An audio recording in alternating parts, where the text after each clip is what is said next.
Can everyone hear? Yes, Mr. Chairman, I can hear you. We're not always sure whether we're muted or not muted, or whether there's any communication. Until just now, we didn't have any video on our end. All right, Mr. Kish, you represent Northern Bobwhite Solar, correct? Yes, sir, Mr. Chairman. You ready to begin? We'll try to get through this as quickly as reasonably possible.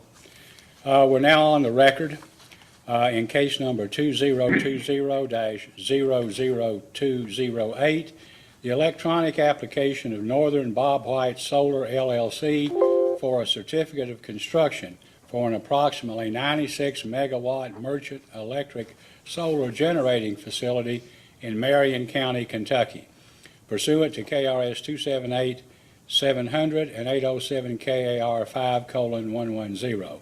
My name is Michael Schmidt. I'm chairman of the Kentucky Public Service Commission and also serve as chairman for the Kentucky State Board on Electric Generation and Transmission Siting. I will be presiding today.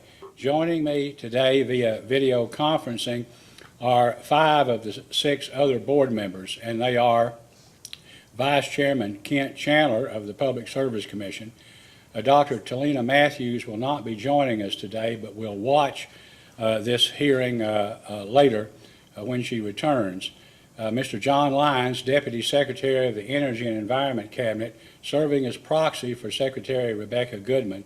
Charlie Rowland, Executive Advisor with the Cabinet for Economic Development, serving as proxy for Interim Secretary Larry Hayes. Marion County Judge Executive David Daugherty, first ad hoc appointee, and Connie Rakes, second ad hoc appointee. Is Ms. Rakes with us? Wasn't sure. Apparently, at least not at present. At this time, I would normally caution attendees to please set your cell phones to silent mode or turn them off. Due to the current state of emergency in Kentucky, the Siting Board is hosting this hearing via video conferencing. Since this continues to be a learning experience for everyone, there are a few suggestions I would offer. In addition to the normal courtesies regarding cell phones, these tips may help with clarity and avoid feedback issues for the video conference hearing. First, mute your microphone if you are not speaking. Then, attorneys, when interjecting, please state your name so the video record is clear. If you use a phone for the audio and a computer for the video, turn off the computer audio. Otherwise, there will be feedback. If you're in a room with several people on their own computers, turn off the computer audio for all but one computer. Otherwise, there will be feedback. And if another participant is in a nearby office, close the doors between the offices. Sound carries further than one thinks, which can also cause feedback. Once in the GoToMeeting software platform, go to your settings. The icon looks like a gear to ensure the microphone setting is on the microphone you are using. There is a pull-down menu feature in GoToMeeting settings that will list the available microphones. Use wired headphones or wired earbuds for better sound quality. Wired is preferred because wireless devices lose power depending upon the length of the hearing, and keep a charger nearby in case your battery runs low. Please alert the Siting Board if you're experiencing technology failure that prevents your participation at any time in the proceeding. Attorneys should contact staff at the previously provided cell phone number. Although I'd like to say that never happens, about half of the time we lose somebody during the course of a hearing or a conversation. So if that occurs, we will stop the proceedings until we can get everybody back on the same wavelength. The hearing today is for the purpose of taking evidence on Northern Bobwhite Solar's application requesting a certificate of construction for a 96 megawatt merchant electric generating solar facility to be located in Marion County, Kentucky. At this time, I would like to have the entry of appearance of counsel. Given the unique challenges of conducting a video hearing, I will request that each party's attorney also identify their witnesses at this time. So, Mr. Gish, would you please identify yourself for the record, the name of your client, and the witnesses or potential witnesses who are available to testify this morning? Yes, sir, Mr. Chairman. Good morning. My name is Ken Gish. I'm with the law firm of K&L Gates LLP. With me today is my colleague, Kim McKenzie. She's been helping with this project. She is not licensed in Kentucky and is helping, but here to take notes and assist if as necessary. We represent Northern Bobwhite Solar LLC in this matter. With me today are our three primary witnesses. We provided the witness list to Mr. Nguyen last week. Scott Wenzel from EDF Renewables, Kara Price from GeneX Solar, and Karen Thompson from All 4 LLC. We also have three additional witnesses, technical expert witnesses if necessary, on standby. Doug Schulte from GeneX Solar, Isaac Old from RSG, and Tim Eifler from Spokane and Ogden. Also on the phone is Donna Robichaux with GeneX, just to observe. And thank you. And on behalf of staff, Cornelius Nance and Juan Nguyen.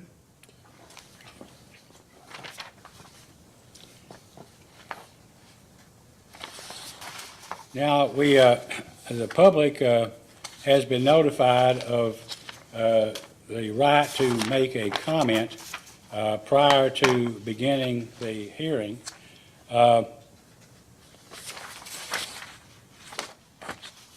So at this time, Mr. Mance, has any member of the public contacted the commission or the siding board asking to speak at this proceeding? There are none, Mr. Chair. All right, there are none. Any member of the public who's watching this proceeding should know that any comment, however, that you would like to make may be made in writing and submitted to the Public Service Commission at our email address, which is located on our website, which is psc.ky.gov. All right, at this time, Mr. Gish, would you please call your first witness? Yes, sir, Mr. Chairman. I also would like to note that we do have one pending motion for confidential treatment. And so if we get to a situation where we need to discuss those matters, we'll raise them to your attention. We can go to confidential. We run way behind, unfortunately, on confidential treatment motions. However, if we get close to anything that might, in your opinion, compromise your position in terms of confidentiality, if you will immediately let us know, we will stop and go into confidential session so that the testimony can be heard out of public view, and that ought to protect your position. Okay? Yeah, thank you. Right, so- Thank you, Mr. Chairman. So, Mr. Chairman, our first witness is Scott Wenzel from EDF Renewables. Okay. Mr. Wenzel, will you please raise your right hand? Do you solemnly swear or affirm under penalty of perjury that the testimony you're about to give will be the truth, the whole truth, and nothing but the truth? Yes, sir, I do. Thank you. Mr. Gish, you may ask. Yes, thank you, Mr. Chairman. Mr. Wenzel, can you state your full name for the record? Sure. Scott Jeffrey Wenzel, And Mr. Wenzel, who is your employer? EDF Renewables. Mr. Wenzel, what is your job title? I'm a project development manager. And where are you located? I'm located in Minneapolis, Minnesota. And what is the business address for EDF Renewables in Minneapolis? Sure. 10 2nd Street Northeast, Suite 400. And again, it's in Minneapolis, Minnesota. Thank you. And Mr. Wenzel, were you involved in the preparation of the application materials for this project, in this case? I was, yes. And did you provide responses to data requests propounded by the staff and by their consultant in this case? I did. And do you have any updates or corrections to those responses at this time? We have one minor update to address a clerical error. We've noticed through the course of our continued due diligence that one of the lease agreements that we've signed with the landowner, which covers 2 parcels, incorrectly identified the tax parcel number in portions of the lease, and perhaps also incorrectly included or misincluded a legal description. It doesn't change in any way the project boundary or how we've represented the project on in the docket, and we're working with that landowner to correct, amend the lease. I just wanted to clarify that on the record that the legal description for parcel 070-03501 may be inaccurate, and we're working to update that. Thank you, Mr. Wenzel. Mr. Chairman, those are the questions I have. I would turn the witness over to the board for questioning. Okay, thank you. Mr. Mance, do you have questions of this witness? Yes, Mr. Chairman, thank you. Can you hear me clearly, Mr. Wenzel? I can, yes, thank you. Looking at the motion for deviation from setback requirement on page 6 specifically, which states, based on current site plans, the majority of residential receptors are greater than 300 feet away from locations where pile drivers will operate. At 300 feet, the projected noise level is approximately the same as traffic. Is that correct?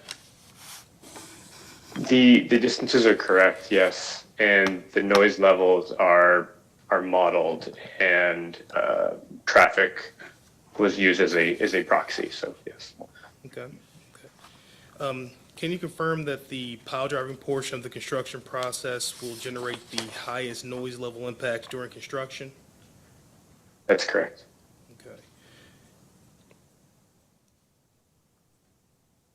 Okay. How long is the pile driving process expected to last? Across the entire project site, we anticipate approximately 19 weeks at the most of pile driving. How many properties, both residential and non-residential, are located within 300 feet of the locations where pile drivers will operate? I apologize, I don't have that number off the top of my head. I do believe it was submitted on the record as part of one of our data discovery requests.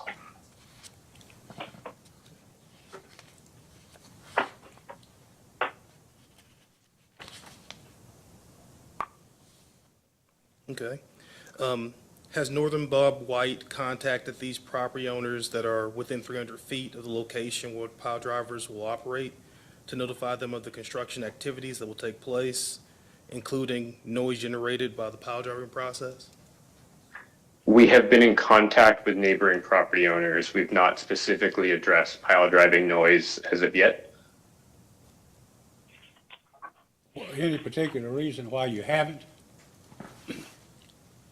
So our communications with neighboring property owners to date, and Kara Price from DNX can speak more to our process, but our communications to date have largely been to inform the public of the project, our anticipated construction schedule, and then in general, just to answer questions about solar and the anticipated project. We've committed as part of or in response to Harvey Economics final report to notify landowners of our construction schedule.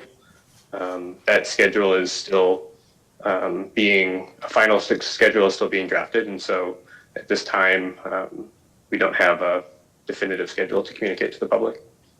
Thank you. Mr. Mance, I'm sorry I interrupted, so go ahead. That is very okay, Mr. Chairman. When communicating with these property owners, did any of them express any concerns to Northern Bobwhite? And if so, how did you all address those concerns? I'm not personally aware of any direct concerns. I would also defer that line of questioning to Kara Price. So EDF Renewables acquired this project from GNX, and we continue to co-develop with GNX. But GNX has had a longer relationship with landowners in the area. Okay. Are you aware of any measures that can be implemented to reduce the noise generated by the pile driving equipment? I am not aware of any measures that can reduce pile driving noise.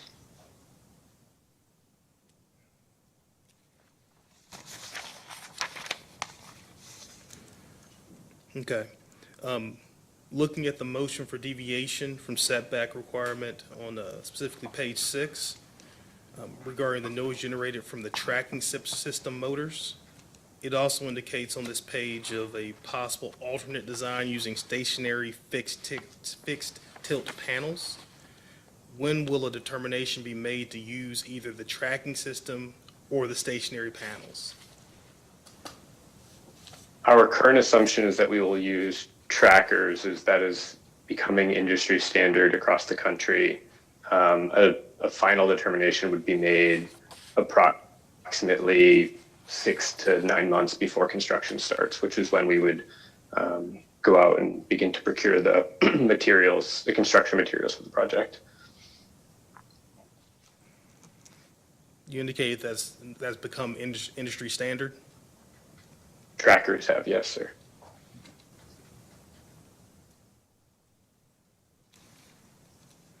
Okay. Referring back to the motion for deviation from setback, specifically pages 7 and 6, regarding the noise impact during operations from inverters and transformers, I just want to confirm that the closest residential property to an inverter will be 300 feet. Is that correct? I believe in our current site design, it's slightly further than that. I'd have to double check my notes. I think it's 375 feet. And we've committed to maintaining a minimum of 300-foot distance from any inverter.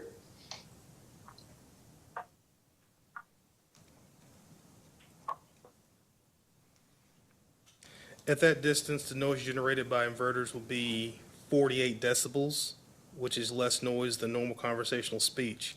Is that correct? For the sake of clarity, at which distance? The distance that we were discussing, 375 feet, regarding the previous, relating back to the previous question.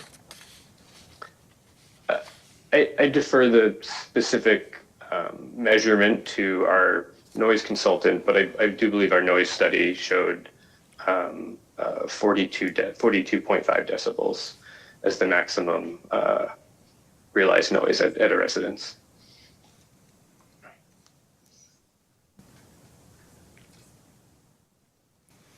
Okay.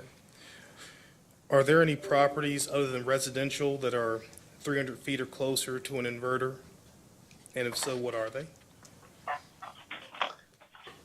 There are agricultural parcels within 300 feet of an inverter, as well as barns and garages.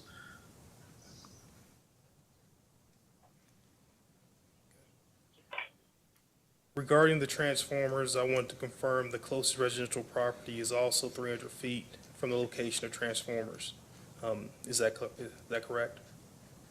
So that would be a medium voltage transformer, which was modeled along with the inverter. They're co-located pieces of equipment.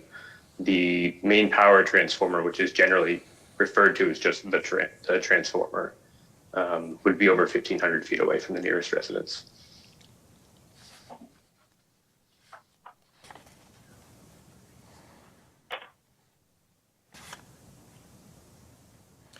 The noise level at source would be between 54 and 68 decibels.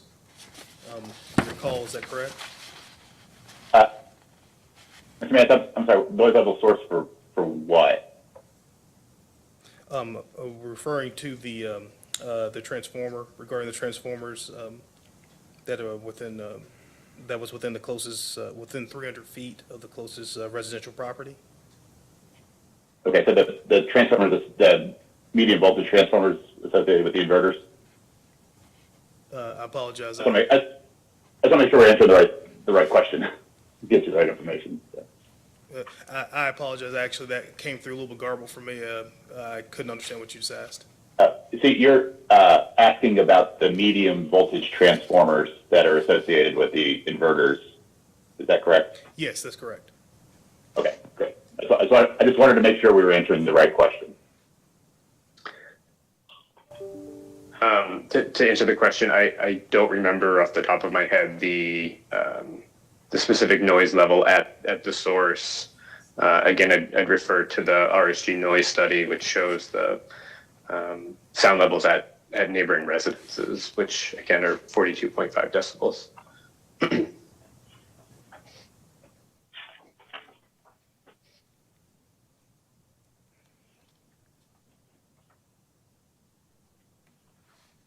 Okay.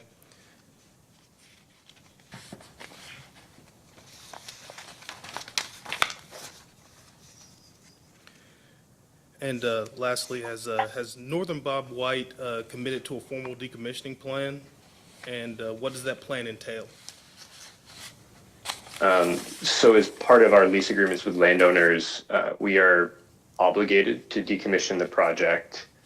We've not compiled a formal decommissioning plan, as one was not requested of us by the county, although we are open to putting one together. In terms of what does that entail, our agreements with landowners require that we remove piles, inverters, all of the above ground equipment from the project site, fencing. It does not require that we regrade the site or plant any crops, but otherwise return it to substantively similar condition as it's currently in. And has bonding or any type of financial assurance been considered? And what would Northern Bobwhite's position be on bonding and financial assurance? Bonding has not been considered, and at this time, we are not prepared to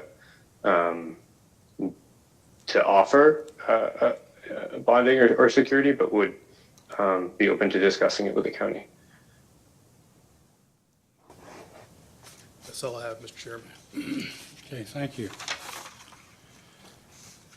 All right, at this time, Judge Doherty, are you present? And if so, do you have any questions? Okay, it does not appear to be with us. Connie Rakes, who was the other Marion County appointee. Ms. Rakes does not appear to be present either. Mr. Rowland, questions? I do not have any questions, Chairman. Thank you. Mr. Lyons, questions? Yes, Mr. Chairman, just a couple. Good morning, Mr. Wenzel. If these questions aren't properly directed to you, just tell us who would answer those. But first of all, as far as public notice goes, how many residences were notified during this process in terms of notifying folks that this project was in the offing? So I'd like to defer the specific line of questioning to Kara Price, who again managed the outreach for this project. I believe off the top of my head there were 75 parcels, and I couldn't speak directly to the number of residences on those parcels. Okay. Well, moving on to one you probably do know. I noticed that the proposed acreage was 1,500 to 1,900 acres. For the megawatts proposed, that seems a rather large parcel of land. What is the reason for that? We've seen other projects that were much larger in megawatts that encompass the same acreage. Sure. So that 1,900 acres would encompass is the full project boundary. It effectively is all of the acreage of each parcel that's signed into the project. Not all 1,900 of those acres are available to us for development for several reasons. One, landowners have specifically excluded portions of their property as part of the negotiation process. Additionally, there are a number of constraints in this area. As we're adjacent to a substation, there are quite a few transmission lines that, although they are currently included in that acreage amount, they're not available to us to construct over. They're currently encumbered. There's also a pipeline in the area, ponds, wetlands, small streams. And so the actual area that we construct, sort of the inside the fence, if you will be much below that 1,900 acre number. I don't have a precise number available for you at the moment. Okay, that's fine, thank you. Speaking of wetlands, I looked at the wetland delineation report done by Terracon, and I noticed there are quite a few jurisdictional streams on these properties. When do y'all plan to make application to the Corps and the state agency in terms of any disturbance that might occur to those?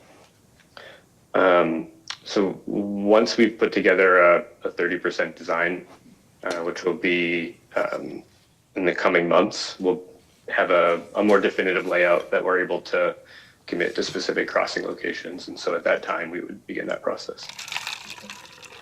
And last question, Mr. Chairman, Mr. Winslow, I did notice that Terracon also did a threatened and endangered species assessment. I certainly appreciate that. It's the first time I've seen, I think, so far that any prospective company has done that.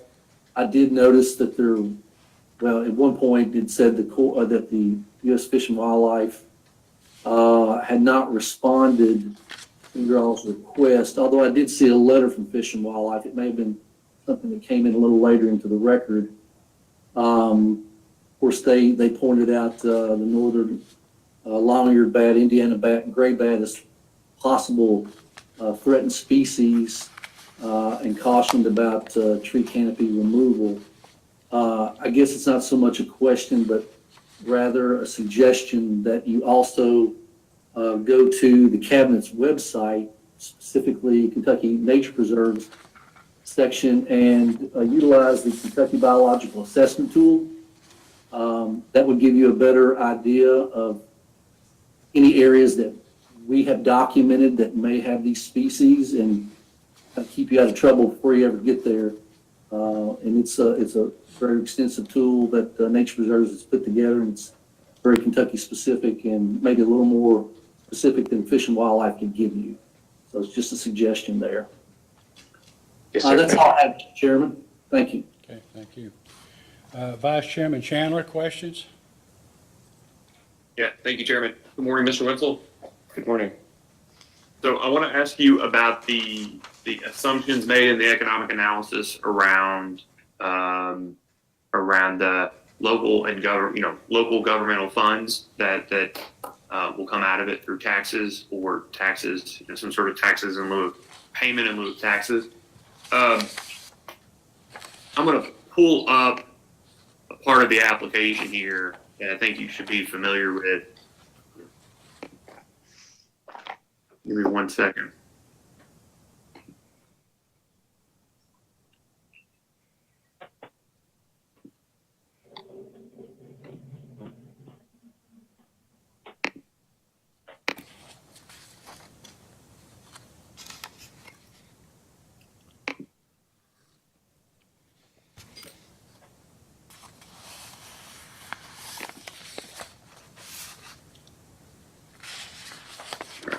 Try this again.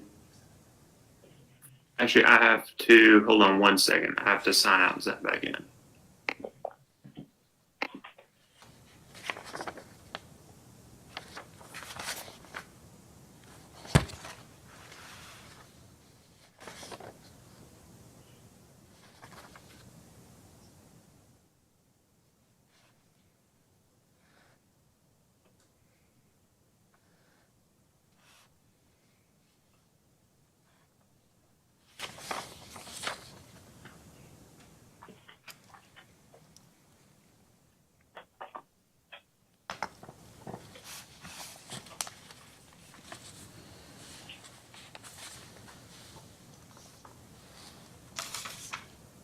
How about now, Mr. Wenzel? Can you hear me?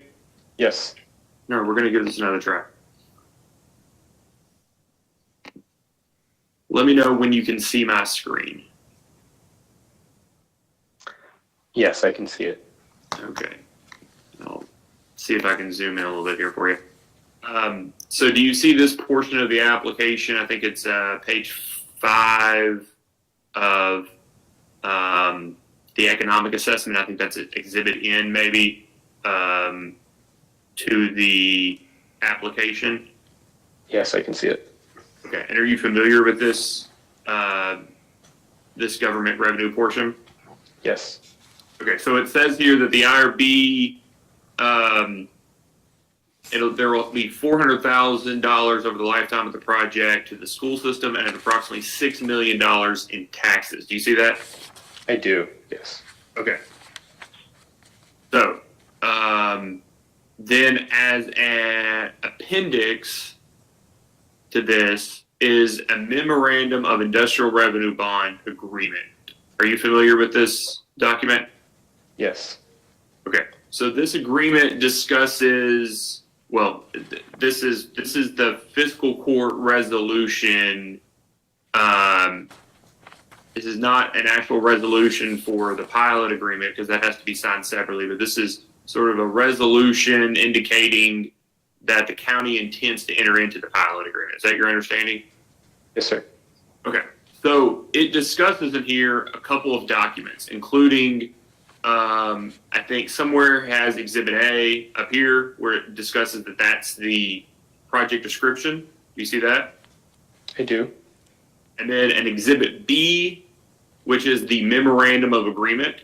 And it says here that the memorandum of agreement substantially in the form set out in Exhibit B, that this is what that is actually going to be entered into. Is that right? I believe so. Yes. Okay. And then they also indicates the intent to approve, that here they approve the form of the payment in lieu of taxes agreement substantially in the form set out in Exhibit C attached here to county pilot agreement. You see that? Yes. Okay. And then when we go through this document, there is not an attachment A, B, or C, or an Exhibit A, B, or C. Does that seem right? That's just the signature page and then on to the next appendix. That looks right. Yes. Okay, and then the appendix is just a letter from the judge indicating that the county has voted on this and that they intend to enter into the IRAs or IRB. Is that right? Yes. Okay, so I think that one of the initial data requests, gotta find it here, asked about this.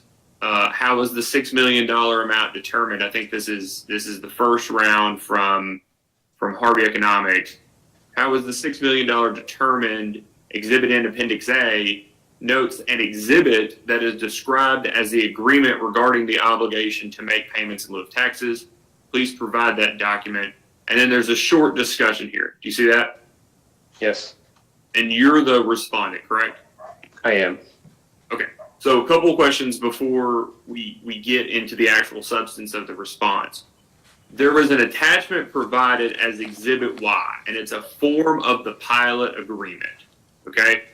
And that is this document, right? Exhibit C. Yes.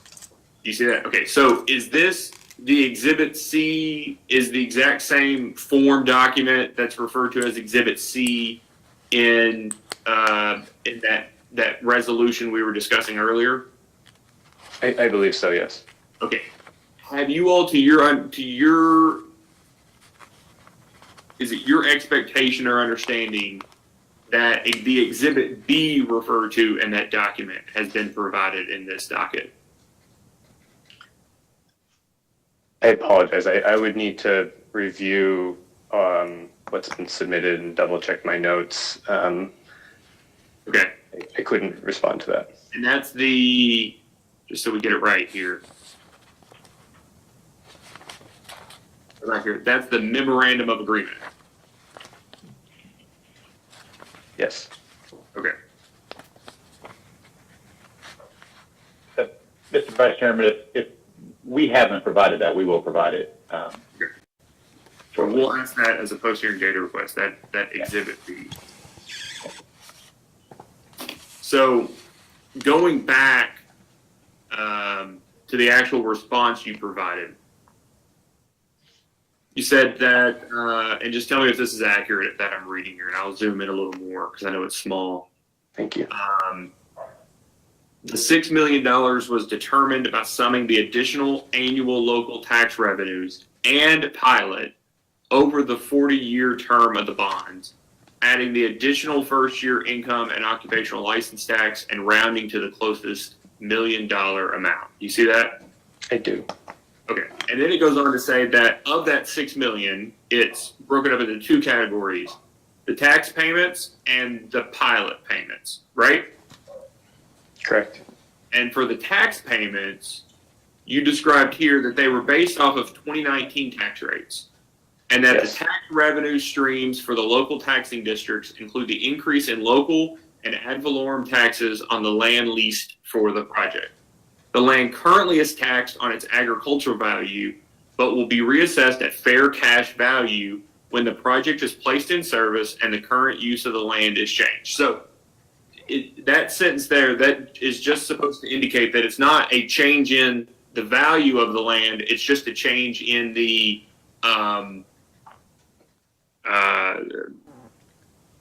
what's the right phrase here? It's a change in the in what the land is used for, right? It's a change in how the land is used, and which prompts a change in how the land is assessed, the valuation process. Right. And agricultural land is assessed at a lower value than other uses, right? That's correct. And agricultural land would generally be assessed using a comp method, so comparing to other sales. And then in this case, we're anticipating that the land would be assessed using an income-based valuation approach. So we would, the parcel would be valued based on the anticipated average rent per acre. Okay, and I'm not quibbling with that. That's an unfair way to value the land. My question, though, goes into the next part where you talk about how you made that calculation, that the fair cash value per acre was determined by taking the estimated average rent per acre and capitalizing it at a 7% capitalization rate.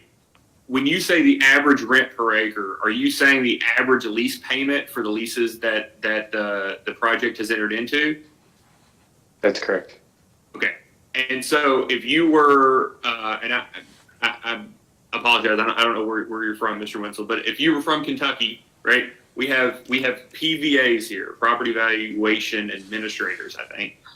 These are the folks that determine these types of things, like what the tax assessment ought to be, what the property value for tax assessment purposes ought to be.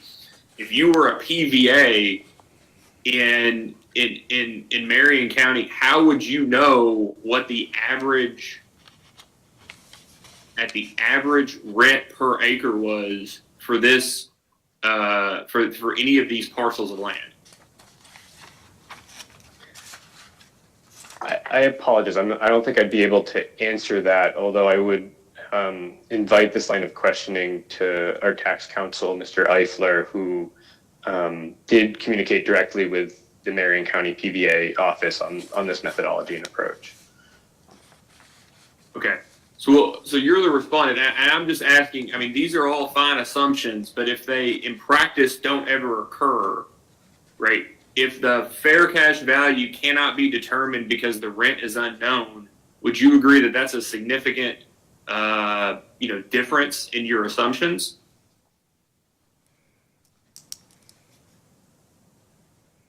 Yes, I can understand where that is potentially a discrepancy. Okay. And then the next part, I don't know that I understand the next sentence. The increase in taxable value of the underlying land was determined by deducting the current highest per acre value of agricultural land in the county from the determined fair cash value per acre. So what are you saying there? Sure. So we contacted the Marion County PVA office to determine the highest taxable value for agricultural land in the county and assume that all of the property within the Northern Bobwhite Solar Project is currently taxed at that highest value, which we did as a conservative modeling assumption, so that the sort of baseline assumption was the highest possible to deduct from this future modeled fair cash value.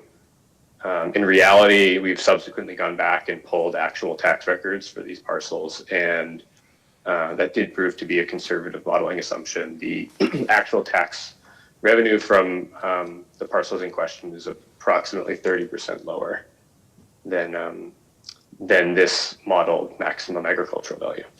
Okay, so let's take a step back. So you and I'll ask Mr. Eifler, but you all took what you think the fair cash value of the land is based off some sort of,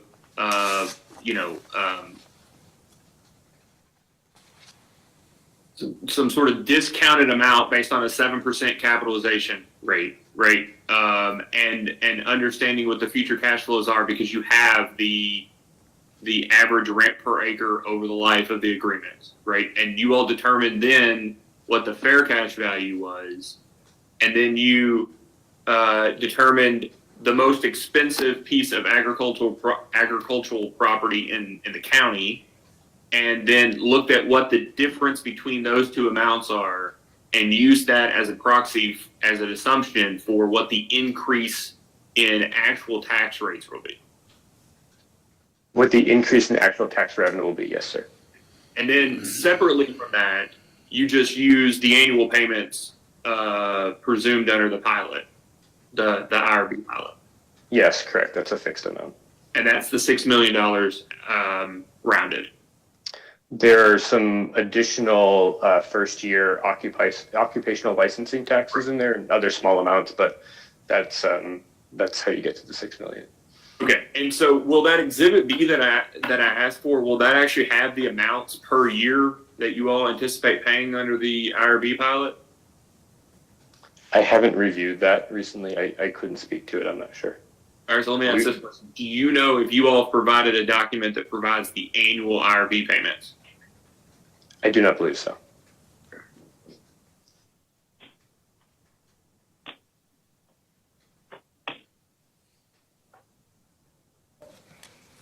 Okay, and before I get to Mr. Eifler, I think this may be the best part. Mr. Gish, can I just confirm, because this is, I don't want to get circular here, and if we need to go into confidential when we get to Mr. Eifler, it's fine.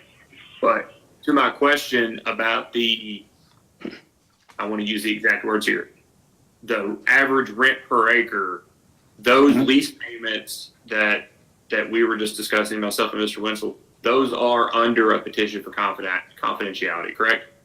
That's correct, Mr. Vice Chairman. Okay. All right. I appreciate it. Chairman, those are all the questions I have. Thank you. Mr. Wenzel,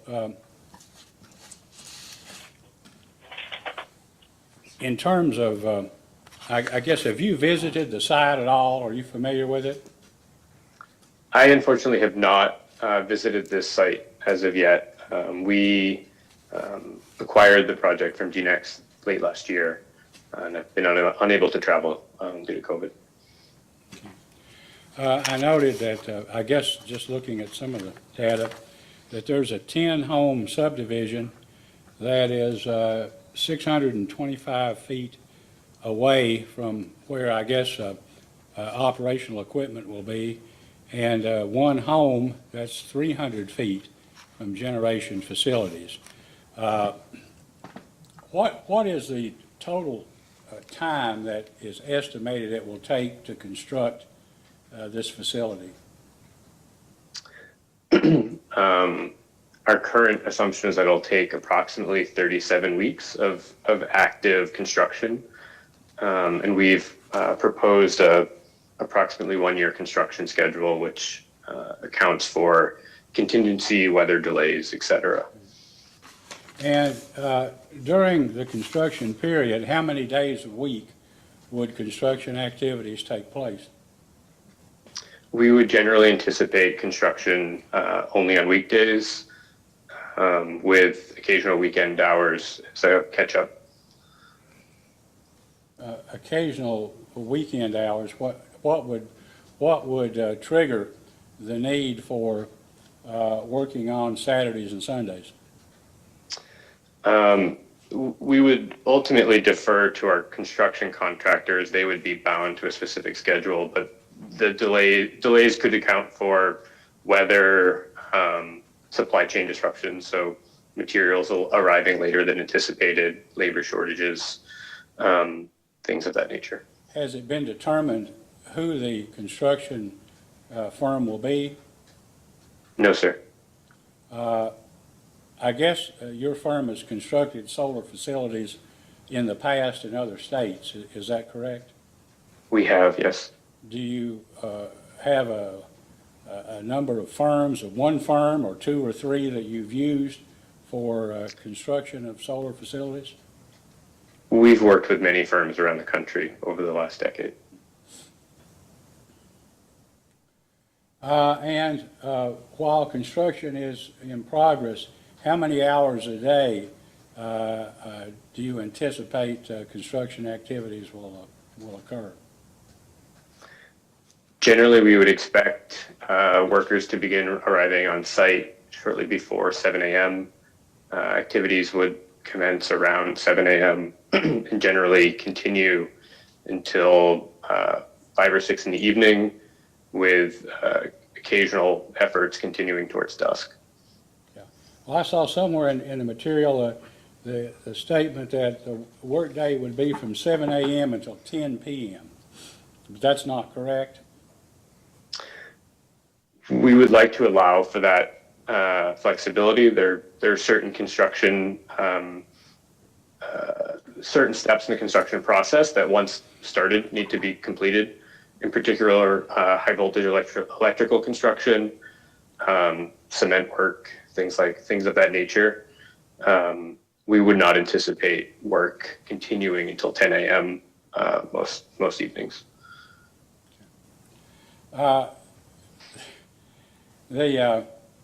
To your knowledge, I think you answered this question from Mr. Mance, but I want to put it to you directly.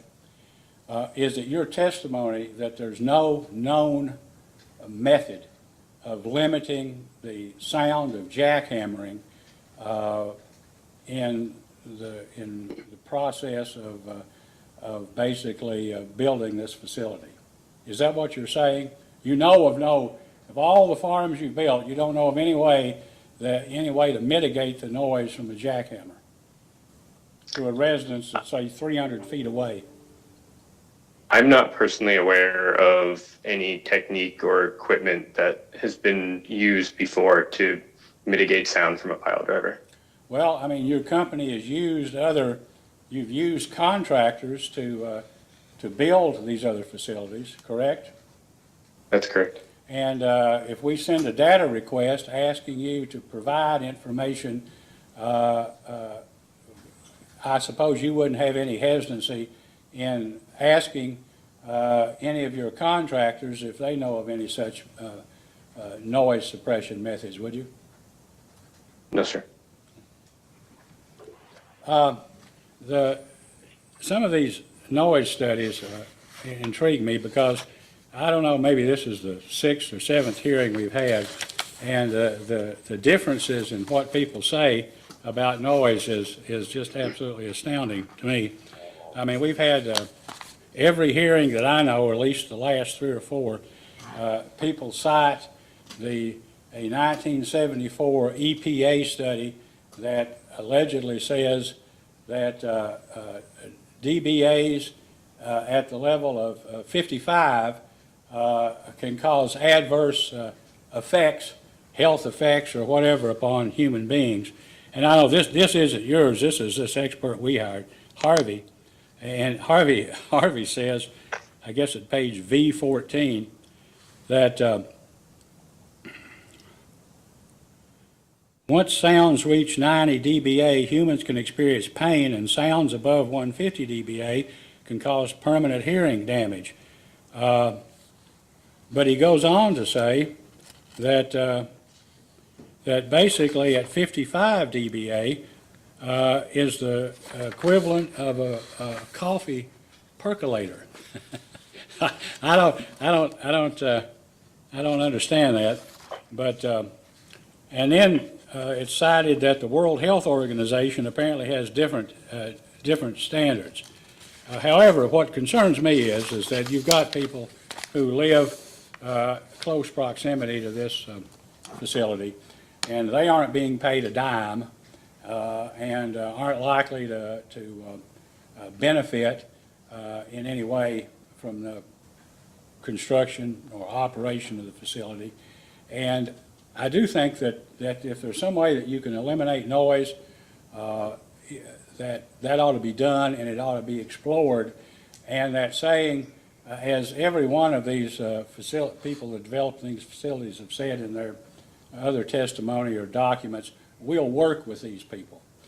My personal experience representing corporations and defendants has been that once everything is done and the documents are signed, there isn't much incentive to work with anybody. So if there is a method available to eliminate noise or work hours when this jackhammering is going on next to this 10-home subdivision or the one home within 300 feet, personally, I think you ought to do that. I guess on Mr. Gish's motion for deviation of the 2,000-foot standards, I mean, he has a chart that basically indicates on jackhammering that the decibel level at 50 feet is 101. At 300 feet, that's the closest house, it's 85.44. That would be 30 dBAs above what everybody else who has previously had a hearing before us has said was basically a level that at that level or above basically was unacceptable. At 500 feet, 81, and at 1,000 feet, and this 10-home subdivision is, according to your own records apparently, 625 feet away. At 1,000 feet, the decibel level would be 74.98. So I guess we will have some data requests, but would like you to think about, have your prospective contractors think about ways to limit noise or limit time of day or both.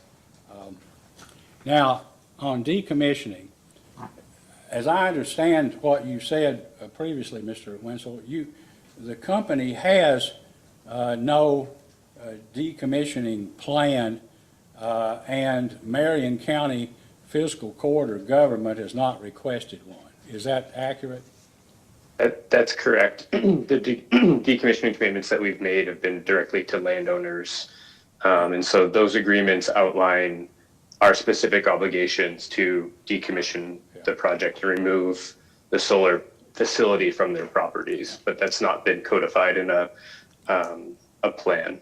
If Marion County required a decommissioning plan that obligated the company to decommission as per what is provided in the lease or leases, would you be agreeable to doing that? Yes, sir.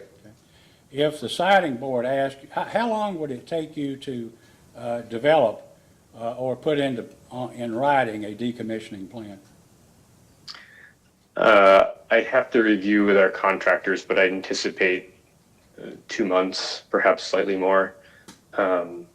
It's best to compile that once the final project design is complete, so that we know specific quantities and locations of equipment. Well, the project is, I guess, as I recall from your some of your documents, the project could go, if leases were extended, as long as 40 years. Is that correct? That's correct. Okay. And in 40 years, most of us won't be around thinking about decommissioning, and neither will these lessors. So personally, I think the best way to secure adequate decommissioning is for a governmental entity to be in a position to require decommissioning, much like we do in the coal and oil and gas industries in Kentucky. So I mean, if you won't have any objection to to that, then maybe the siding board will delve into it a little. Now, the company, you intend to execute industrial revenue bond? Is that correct? Yes, sir. In lieu of taxes? Okay. And I have no further questions. Mr. Mance, do you have anything else? No, Mr. Chairman. Mr. Gish, do you have any questions? Anything to clear up? Just one follow-up, Mr. Wenzel.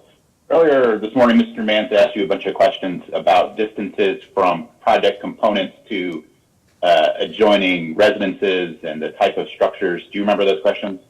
Yes. And you referenced that they were in responses to data requests. Is that right? Yes. Okay. Do you have those data requests nearby? I do, yes. Okay.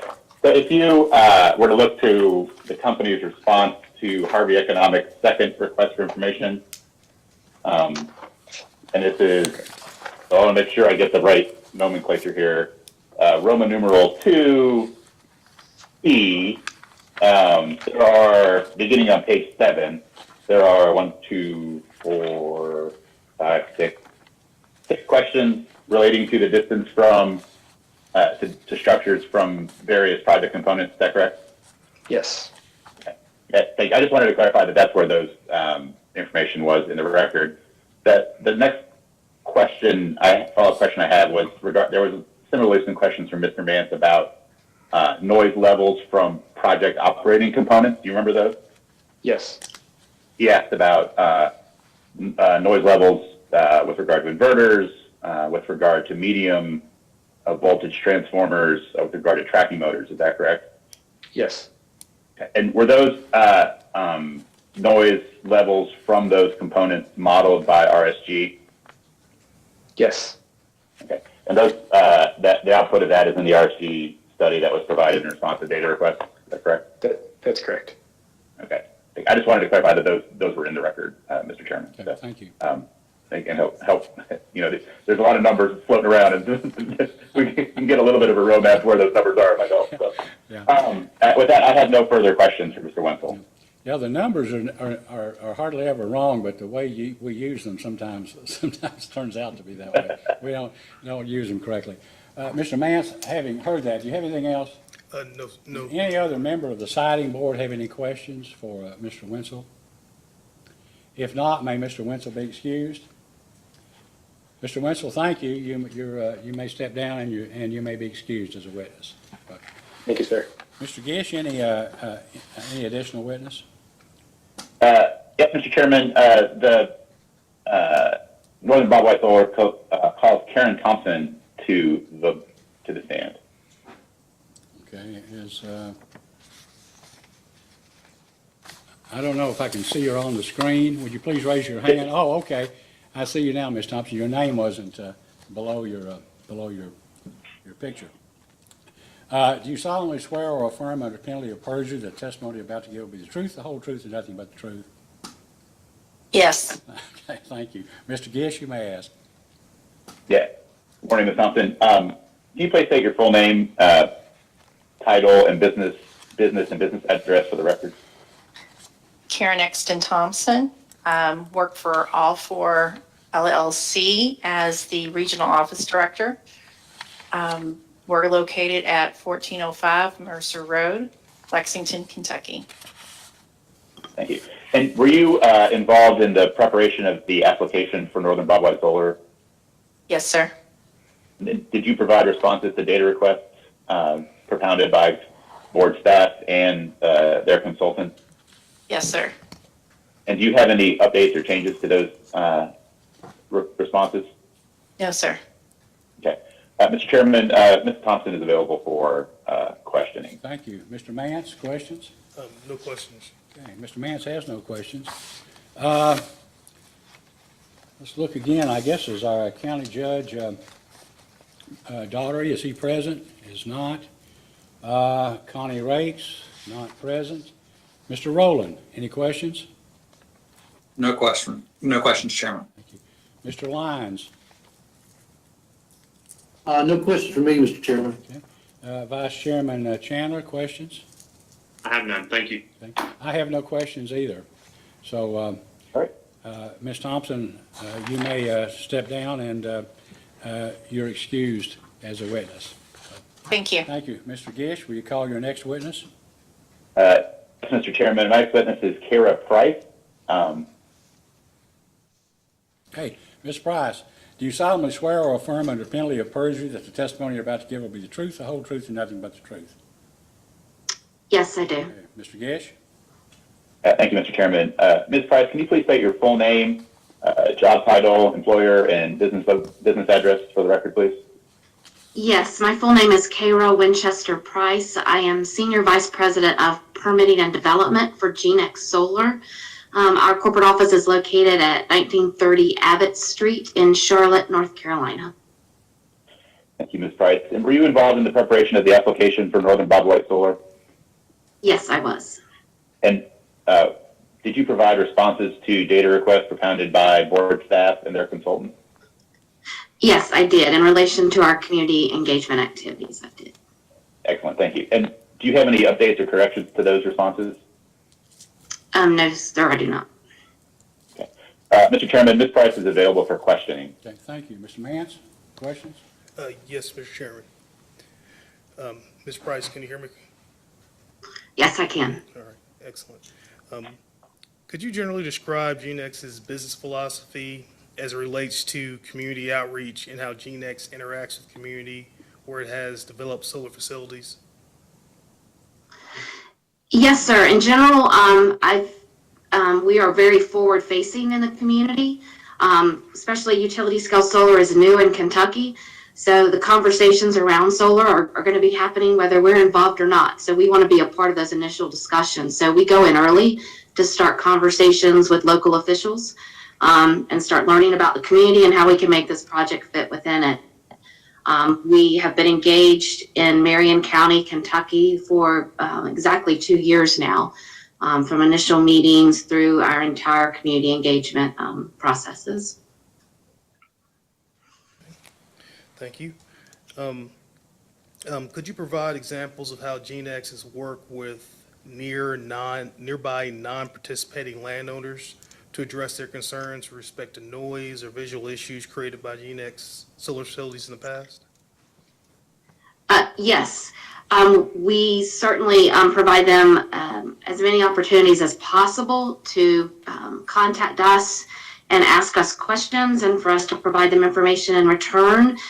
For example, early on, we sent an introductory letter to 75 neighboring landowners of the project. That include everybody who had a parcel that actually touched our participating parcels, as well as any landowners within 300 feet of the project. And that was about 75 landowners plus an additional 13 of our own landowners who received that information, letting them know there'd be a project in their vicinity and providing them contact information until we had more formal community engagement meetings.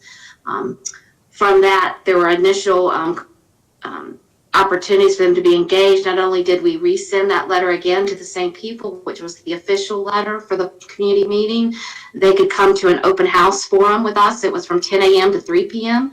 It was during the time of COVID, so we spaced out the hours and we had limitations on the number of people, but we had an open house that entire day for them to come and engage with us and see site maps, see proposed locations, see where their properties were in relation to the project, and engage with us directly.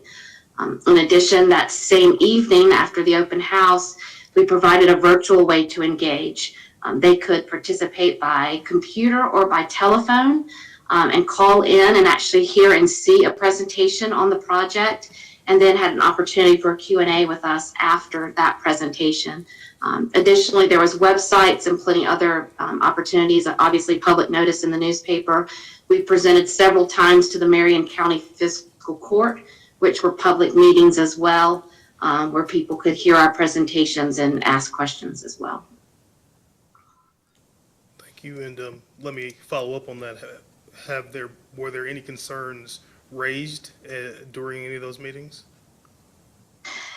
Most of the questions we received were not concerned so much as just questions about utility scale solar in general, what it looks like, what kind of screening that we do, And a lot of the questions were just, how could they participate? Unfortunately, the land had already been secured at that time, but I don't consider them concerned so much as just the normal curiosity questions that we get from a community when solar is coming into their area. Thank you, and just like to clarify also, just to get a understanding, in other circumstances, previously, outside of this particular situation, how have you, do you have examples of how you have addressed concerns specifically raised by non-participating landowners? I understand there are none in this case right now, but just an idea of how you have addressed those in the past. Yes, we've addressed them by giving them resources, obviously from outside of our experience and knowledge in solar development. If they're concerned about what's in a solar panel, we have white papers from leading engineering universities around the country that we can provide them to give them that data. So a lot of it is providing them resources outside of us to answer their questions. And additionally, we can certainly look at a site map, a proposed site map, and see where their house or residence is in location to our equipment, and give them some minimum distances that they will be from our equipment.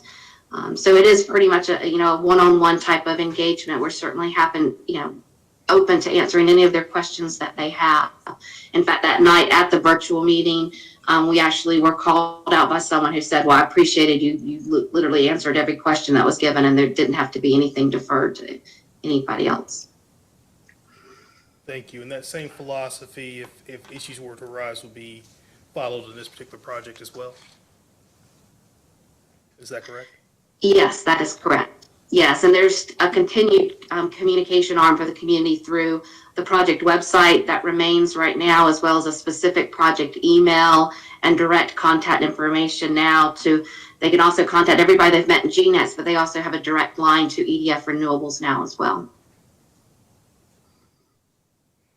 Okay, thank you very much. Do you know the number of non-participating properties that are adjacent to the proposed northern Bobwhite solar facility? I do not have the specific number of parcels. I do know there were 75 neighboring landowners that we notified through our public information campaign, and that was everybody who owned a parcel adjacent, and as I mentioned, within 300 feet. But I do not have the exact number of parcels in front of me.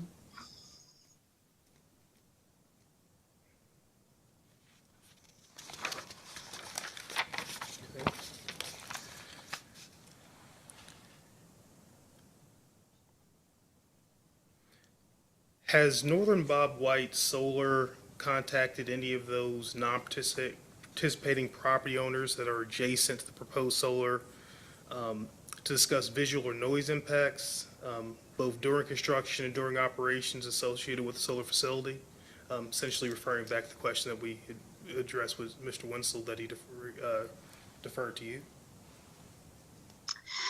Not specifically in regards to construction impacts on their particular property at this time. As Mr. Wenzel had mentioned, we don't have specific details on timing of construction, which is important to be able to communicate with the neighboring landowners.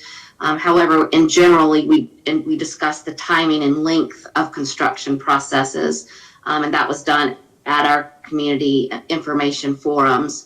In addition, another important point is a minimum of 12 of those neighboring landowners, of those 75 that were notified, were also aware of the project and had questions answered about the project through our land acquisition process. They were actually neighbors we had reached out to participate in the project who, for one reason or another, did not. Thank you.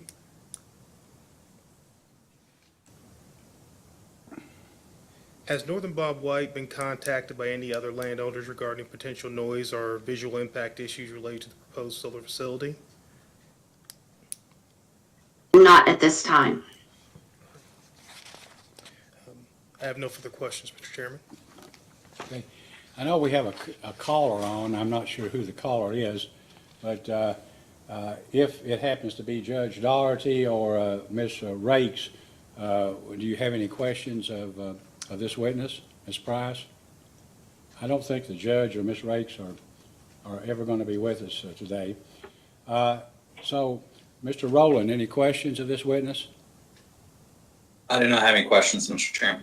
Mr. Lyons, questions? No questions, Mr. Chairman, thank you. Vice Chairman Chandler, any questions? None of this witness. I just have one, Ms. Price. I understand how difficult it is and how you have to communicate with members of the public and get everybody on board. And I think that's good, and I think that's good business. But it's when you say, well, we've talked to these landowners and we haven't had any objections. Part of it is because they haven't been provided any information about the probable length of construction, the hours of days, the hours per day that will be worked, or the number of days per week, or noise levels. Isn't that fair to say? Yes, sir. Okay, thank you. I have no further questions. Mr. Gish, any redirect? No, sir. Okay, thank you. May Ms. Price be excused? Okay, Ms. Price, you may be excused. Thank you very much. Thank you. Mr. Gish, another? Yeah, I think based on questions from the vice chairman, we would like to call Tim Eifler to the stand to talk about the property tax benefit calculations.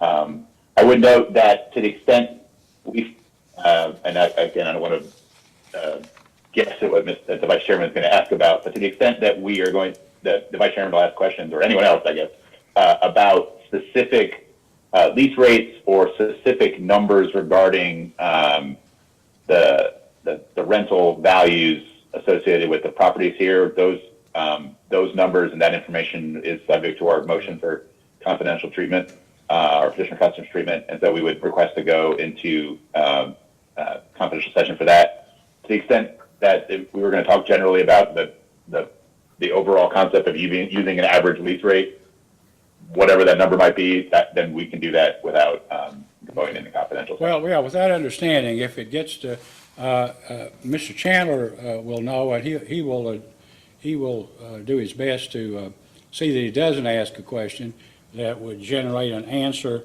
that would basically compromise your position on confidentiality. But if we get close to that point, if you'll just let us know, we will go into confidential session so as to protect your client's position. Okay? Thank you. Thank you, Mr. Chairman. Mr. Eifler, would you please raise your right hand? Do you solemnly swear or affirm under penalty of perjury that the testimony you're about to give will be the truth, the whole truth, and nothing but the truth? I do. Okay, thank you. Mr. Gish? Thank you, Mr. Eifler. Can you please state your full name, position, employer, and business address? My name is Tim Eifler. I'm an attorney with Stoll, Keenan, Ogden, PLLC. I'm in the Louisville office, which is at 500 West Jefferson Street, Louisville, Kentucky. Thank you, Mr. Eifler. Mr. Eifler, have you represented Northern Bobwhite Solar and assisted them in the development of the estimate of property tax benefits associated with this project in Marion County? I do, and I have. Okay, thank you. Mr. Chairman, Mr. Eifler is available for questions. Okay, thank you. Mr. Mance, do you have any questions for Mr. Eifler? I have none. Okay, thank you. Mr. Rowland, do you have questions? I do not have any questions. Okay, thank you. Mr. Lyons? No questions, Mr. Chairman, Okay. thank you. Vice Chairman Chandler? Yeah, thank you, Chairman. I can't figure out if Mr. Gish is afraid of what I've done something in the past to make him think I'll say something confidential if he's just being careful. You can't, you just can't ambush him. That's not proper. I've seen it happen where someone said, "Oh, that was confidential, wasn't it?" And so.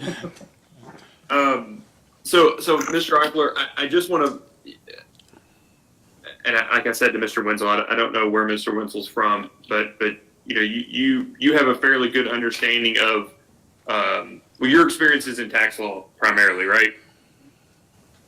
That's correct. So you have a pretty good understanding of PVAs and PVA offices and how they work and generally how they calculate their assessments values. Yes, I do. Okay. So, and I will use generic numbers, so that we can kind of understand. So if there's a farm and let's just say they're leasing that farm out at $100 an acre for rent, right? That as a general matter, that lease payment is not what the PVA is using to calculate the taxes for that property, right? It depends. So typically what will happen is the PVA will use a market rent. So they'll estimate what would be the market rate of rent that'd be paid on the property. Potentially deduct rental expenses if you have any. You're not going to have any on a land lease. And then capitalize that rental stream. To the extent where you get into actual numbers typically is when there's an appeal at some point in time. So if a property owner disputes an assessment for a given year, typically at that point in time, there will be exchange of information about actual rentals and actual expenses and that type of a thing. But as a general proposition, the PVAs are looking at a market rent, not actual rent. Okay, and so you're saying that for agricultural land, they look at market rent in lieu of what recent sales have been or comparable land prices are? Well, let me take a step back. So I want to mix apples and oranges. So when you talk about agricultural property, that's property that under the Kentucky Constitution is required to be valued at its farm use value. So once you change the use of a property from being used for farm purposes, but instead for commercial or retail or some other type of use, comes out of that agricultural program and gets valued at its highest and best market value.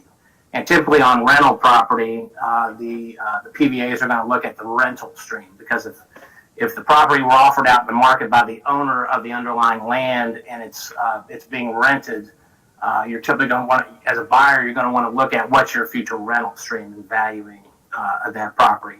But you are correct that that's an income method, and there are other approaches to value that the PVA could use. They could look at comparable sales, but here again, if you're looking at rental property, they're going to be looking at comparable sales of property that's available for rent, that's not used for farm purposes. You're outside of that agricultural value.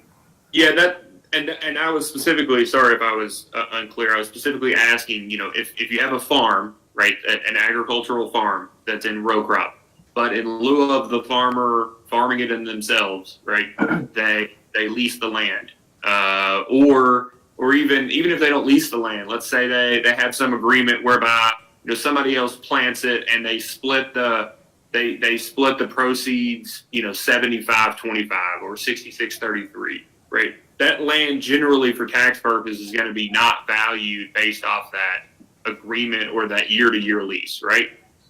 That's correct. That's because it's agricultural. So my understanding on agricultural property, if you have a sharecropper or if you lease, well, let me take a step back. It's based on how it's used. So regardless of who owns it, if it's being used for farm purposes, it will qualify potentially for the agricultural program. And at that point in time, my understanding is the way ag property is valued in Kentucky is based on soil classifications. They're not looking at the rental stream. They're looking at the value of that property to buy and to plant a crop yourself. Okay, so we know generally what agricultural land is, how it's being valued today, right? And we understand how PVAs are going to ascribe that value and make that assessment. So if that let's just say it's 100 acres of row crop farm, right? And let's say they sell it to Nucor, right? A publicly traded company, 100 acres, and Nucor is going to put in a new steel something or another at this spot, right? So how then would an ordinary PVA value that improvement in the property, right? It's no longer agricultural, so the nature of it changes, right? But how would ordinarily a PVA calculate the assessment value of that improved property if they build a factory on it? Right, so that's not a leased property, that they actually have bought that property and they're building something on it. And I'm not an appraiser, but in my experience, what I've seen the county PVAs do is they will value that based on cost.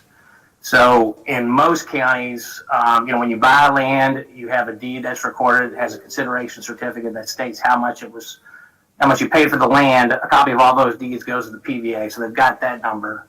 And then you typically have to draw construction permits, and in those construction permits, you list the estimated costs for the item being constructed. Typically, the county PVAs get copies of those, so they have in their file jacket for your particular parcel all the original cost information. And typically on industrial properties, they're just going to add those up to come up with the initial cost. Now, that's initially. At some point in time later, they may come in and reassess the property based on some other method or some other type of information, but at least initially, it's going to be based on costs. Okay, and then let's transition to another example. You have this same 100-acre agricultural land that's in row crop, right? It's sold to a solar developer. Actual, deed filed. Let's say they sell it for, I'll just make up a number, $5,000 an acre to the solar developer, right? So you've got with Nucor putting the factory there, it's a cost plus cost. It's the value of the underlying property transaction plus the improvements, right? Is what they're looking at there. Is that also what a PVA would look at for a solar development, where it's the land is sold, so you know what the deed is recorded for? You can no longer do it for $1 and then other things of value. They record the amount, so the PVA knows what the land was sold for. Would they also look at the improvements to the land to calculate the assessment? Is that your experience? I don't know what my experience would be, but I think basically the answer there is you have to look at what rights in the property the PVA is valuing. So we're talking about the underlying land at that point in time. And if the landowner wants to sell the land, they don't own the improvements. So any buyer who's going to buy that land is really only buying the land and what the benefits associated with it, which really in a leasing situation is going to be the rental stream. So whatever spent by the tenant to improve the property is really not relevant to the value of the underlying land. Okay, and so the last scenario is one that we have here, right? Or that we expect to have here, is that the land is currently valued, let's say it's agricultural land, 100 acres, row crop. Today it's probably being valued the way that you and I were discussing earlier, right? About how agricultural land is currently valued. Mm-hmm. So first, if you are going to lease it and put solar panels and inverters and a substation on it, right? It's not being sold, and it's certainly no longer agricultural, right? So it loses that nature change to it, right? It was agricultural, now it's not. So it no longer has that designation, right? And so it has to be valued some way, correct? And under the assumption that Mr. Winslow and I were discussing earlier, the assumption to calculate what the economic benefit is was that it's based off of a fair cash valuation, right? Correct. And it's basically it has it's a time value of money calculation, basically, right? Because you have an average income stream, and you have a discount. You have a time period, and you have a discount rate of something like a 7% capitalization rate. Is that your understanding? That's right, except for the time period. Typically, you're going to have market rent and a cap rate, and there's no finite period because you assume that it could be rented and you can obtain that revenue stream. Okay, all right. So the term of the lease is not necessarily important for the valuation of the property using the fair cash value, is what you're saying? Right, that's correct. So we have the assumption, and you all know what the leases say, right? You all know who the leasee, the lessor, and the amount, and the time period. You all know all of those things when determining that calculation of economic benefit, right? Correct. Okay. My question is this. That's the assumption of what the increase is going to be. But unless those leases are filed, unless a good Samaritan, I guess, handed one over, I don't know under what scenario is plausible, how would the PVA know what lease assumptions to make to determine what the actual economic benefit is? They're going to base it on market, not based on this particular property typically. And there are studies out there that provide that type of information in the appraisal world. In my experience, what I've seen in the past, particularly when you have a new industry coming in the state, the PVAs will work directly with the Department of Revenue to come up with kind of a standard methodology and how they're going to approach the projects, and sometimes standard ways of valuing them.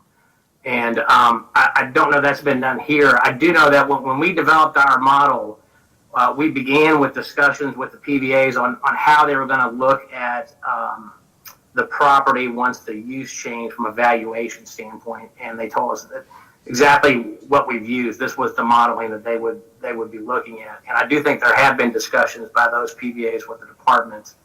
We were not directly involved in those, but that's the model we use, and frankly, it's really no different than any rental property. There's lots of retail tenants in shopping centers and those leases are private. You don't know what they're paying, but the PVAs come up with an estimated market rent, and that's what they're using to value those properties. And so while it is solar, at the end of the day, the methodology is no different. Right. I think the distinction is that it's certainly in the siting board's wheelhouse to determine that's one of the considerations that we have to make in determining this is the economic benefit. And so if there's one assumption being made as to the economic benefit based off of what an expectation is, and there's a significantly different experience that's expected because the underlying information made to use the assumption is never actually implemented, right? That may be a problem for our purposes. There's nobody, you're unaware of any siting board or things like that for a new Radio Shack. I know they're out of business, but a new Radio Shack at the local mall, right? I mean, that's the distinction, isn't it? I certainly understand your point. Okay. So your expectation, I guess, and I don't want to put words in your mouth, I just want to make sure I understand, is that the Department of Revenue certainly has a bigger hand in the valuation of things like power plants historically, right? If a 500 megawatt power plant goes in, it's the Department of Revenue that does the majority of the work on valuation for the local PVA on that issue. Is that your expectation with these solar facilities? Is that those are going to be not driven? That there's going to be a significant the inputs and assumptions used for the local PVAs is going to be dependent to a significant degree by the Department of Revenue and the across the board assumptions used? Well, let me decompile that a little bit. First of all, with respect to the Department of Revenue valuing public service companies, which solar companies are considered public service companies, that will still occur. That's basically valuing the property in the hands of Northern Bobwhite, not the landowners. The landowners are separate.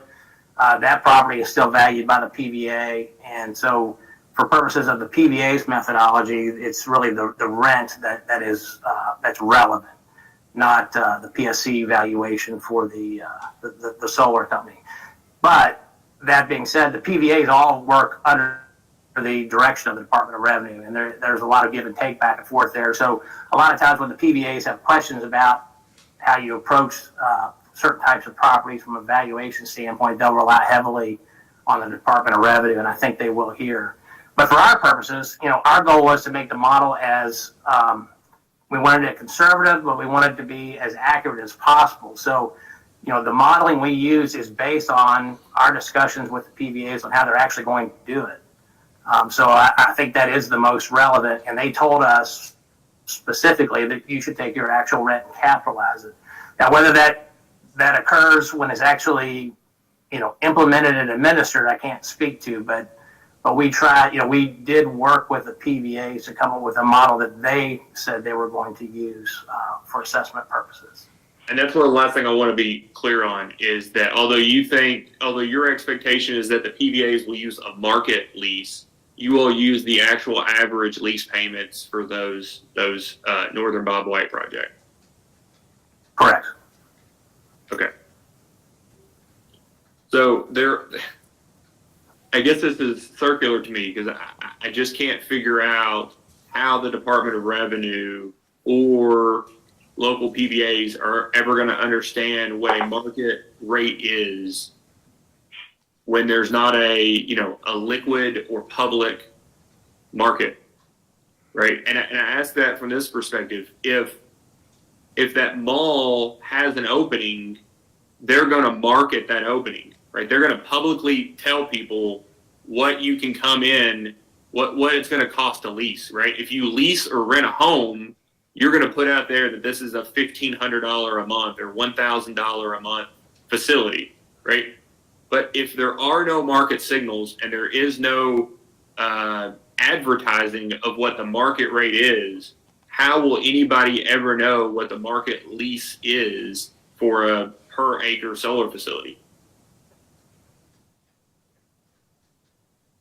Well, at least in working with appraisers in the past who work on complicated, unusual properties, they're typically able to go out and find market information.